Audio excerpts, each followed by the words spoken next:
నమస్తే అండి అందరికీ. District information technology IT manager post అయితే నోటిఫికేషన్ అప్లికేషన్స్‌ని కాల్ ఫర్ చేశారు.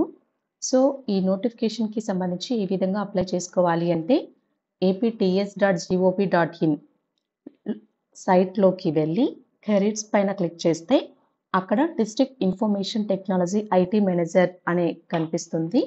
వన్స్ ఇక్కడ క్లిక్ చేసేగానే తన యొక్క డీటెయిల్స్ మొత్తం అన్నీ కనిపిస్తాయి. అంటే డిపార్ట్మెంట్ ఏది, జాబ్ లొకేషన్ ఎక్కడ, ఏ టైప్ ఆఫ్ జాబ్, క్వాలిఫికేషన్ ఏంటి, డిస్క్రిప్షన్ ఎవ్రీథింగ్ కనిపిస్తుంది. ఎలా అప్లై చేసుకోవాలి అనేది లింక్ అయితే డిస్క్రిప్షన్‌లో ఇస్తాను. మెయిన్‌గా ఇది అప్లై చేయడానికి లాస్ట్ డేట్ అయితే మాత్రం మే 1, 2025. కాబట్టి ఎవరైతే ఈ క్వాలిఫికేషన్ ఉంటారో వాళ్ళు ఇమ్మీడియేట్‌గా అప్లై చేసేసేయండి. అప్లై చేయడానికి సైట్ వచ్చి apts.gov.in అండ్ క్వాలిఫికేషన్ ఏముండాలి అంటే బీటెక్ కానీ, ఎంఎస్‌సి కానీ కంప్లీట్ అయి ఉండాలి.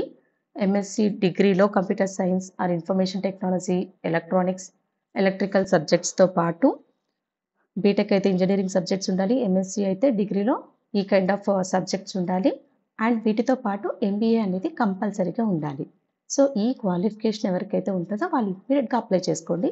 మంచి job IT manager district level work చేస్తారు. ఏ డిస్ట్రిక్ట్ అప్లై చేయాలనేది కానీ మీరు ఆ డిస్ట్రిక్ట్‌ని ఆప్ట్‌గా పెట్టుకోవచ్చు. సాలరీ అయితే 40,000 అండి. Qualification BTech, MSc degree, MBA కంపల్సరీగా ఉండాలి. బీటెక్ కానీ, ఎంఎస్‌సి డిగ్రీ కానీ వాటితో పాటు ఎంబీఏ. అండ్ పోస్ట్ నేమ్ వచ్చి district IT manager. And nature of post ఎలాగా అంటే కాంట్రాక్ట్ బేసిస్. బట్ అయితే మంచి పోస్ట్. మనం ఈ డిస్ట్రిక్ట్‌కి కాకోకుండా ఏ డిస్ట్రిక్ట్ అయినా అప్లై చేసుకోవచ్చు. మీ యొక్క క్వాలిఫికేషన్‌ని బట్టి ఏదైనా రావచ్చు. అండ్ ప్రొఫైల్ అయితే డిస్ట్రిక్ట్ లెవెల్‌లో వర్క్ చేయాల్సి ఉంటుంది. అండ్ వాటి యొక్క రోల్స్ అండ్ రెస్పాన్సిబిలిటీస్ అన్నీ క్లియర్‌గా ఉన్నాయి. ఈ లింక్ డిస్క్రిప్షన్‌లో ఇస్తాను. చూడండి. అండ్ ప్రీవియస్ వీడియోలో కానీ క్లియర్‌గా రోల్స్ అండ్ రెస్పాన్సిబిలిటీస్ గురించి ఎక్స్‌ప్లెయిన్ చేశాను.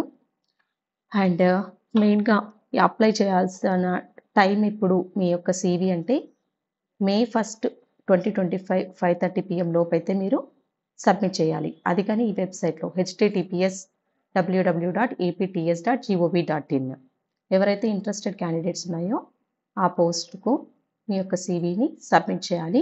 ఇన్‌కంప్లీట్ అప్లికేషన్స్ ఉంటే రిజెక్ట్ చేయబడతాయి. షార్ట్ లిస్టెడ్ క్యాండిడేట్స్ మాత్రమే ఇంటర్వ్యూకి కాల్ ఫర్ చేయడం జరుగుతుంది. అండ్ ఇప్పుడు ఎవరైనా ఆల్రెడీ గవర్నమెంట్ జాబ్ చేస్తూ మళ్ళీ ఈ జాబ్‌కి అప్లై చేశారు అంటే ఖచ్చితంగా వాళ్ళు ఎన్ఓసి సీవీతో పాటు ఎన్ఓసి కానీ తీసుకెళ్లాల్సి ఉంటుంది.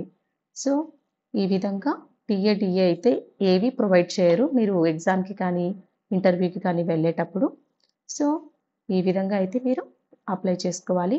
ఇన్‌కంప్లీట్‌గా ఉంటే మాత్రం ఖచ్చితంగా రిజెక్ట్ చేస్తారు. ఏవైతే కంప్లీట్‌గా యాక్సెప్ట్ చేయబడతారో వాళ్ళకి మాత్రమే ఇంటర్వ్యూకి కానీ, టెస్ట్‌కి కానీ పిలవడం జరుగుతుంది. బట్ అప్పుడు పిలిచినప్పుడు టీఏడిఏ ఇవ్వము అనేది తెలపడం జరిగింది. అండ్ మీరు ఇక్కడ అప్లై ఆన్‌లైన్ అని ఉంటుంది. అప్లై నౌ పైన క్లిక్ చేసేస్తే వెంటనే మీకు name, email, phone number, educational qualification details, మీరు ఎప్పుడు పాస్ అయ్యారు అండ్ రెజ్యూమ్. ఆ రెజ్యూమ్‌లో ఏమేమి ఉండాలి అనేది నేను చెప్తాను. ఇంకా ఈ డీటెయిల్స్ అన్నీ అప్లోడ్ చేసి సబ్మిట్ చేస్తే మీ యొక్క సీవీ అనేది సబ్మిట్ చేయడం జరుగుతుంది. వెరీ ఈజీ అండి. ఈ అప్లికేషన్ ఫామ్ ఏమేమి అప్లోడ్ చేయాలి అంటే ఈ ఫామ్‌ని ప్రింట్‌ఔట్ తీసి మీ యొక్క ఫోటో, మీ యొక్క డీటెయిల్స్ మొత్తం అన్నీ ఫిలప్ చేసి ఈ యొక్క డేటా అంతా ఎంటర్ చేసి స్కాన్ చేసిన ఫోటోని మీరిక్కడ అప్లై చేయాల్సి ఉంటుంది. This is the district IT manager. ఇమ్మీడియేట్‌గా అప్లై చేసుకోండి. ఎవరికైతే క్వాలిఫికేషన్ బీటెక్ కానీ, ఎంఎస్‌సి డిగ్రీ కానీ చేసి ఎంబీఏ చదువుంటారో వాళ్ళు ఎలిజిబుల్ అవుతారు. సాలరీ 40,000. టోటల్ పోస్ట్‌లు వచ్చి 26 ఉంటాయి. ఏ డిస్ట్రిక్ట్ అయినా మీరు 3 డిస్ట్రిక్ట్స్‌ని ఆప్షన్ చూస్ చేసుకోవచ్చు.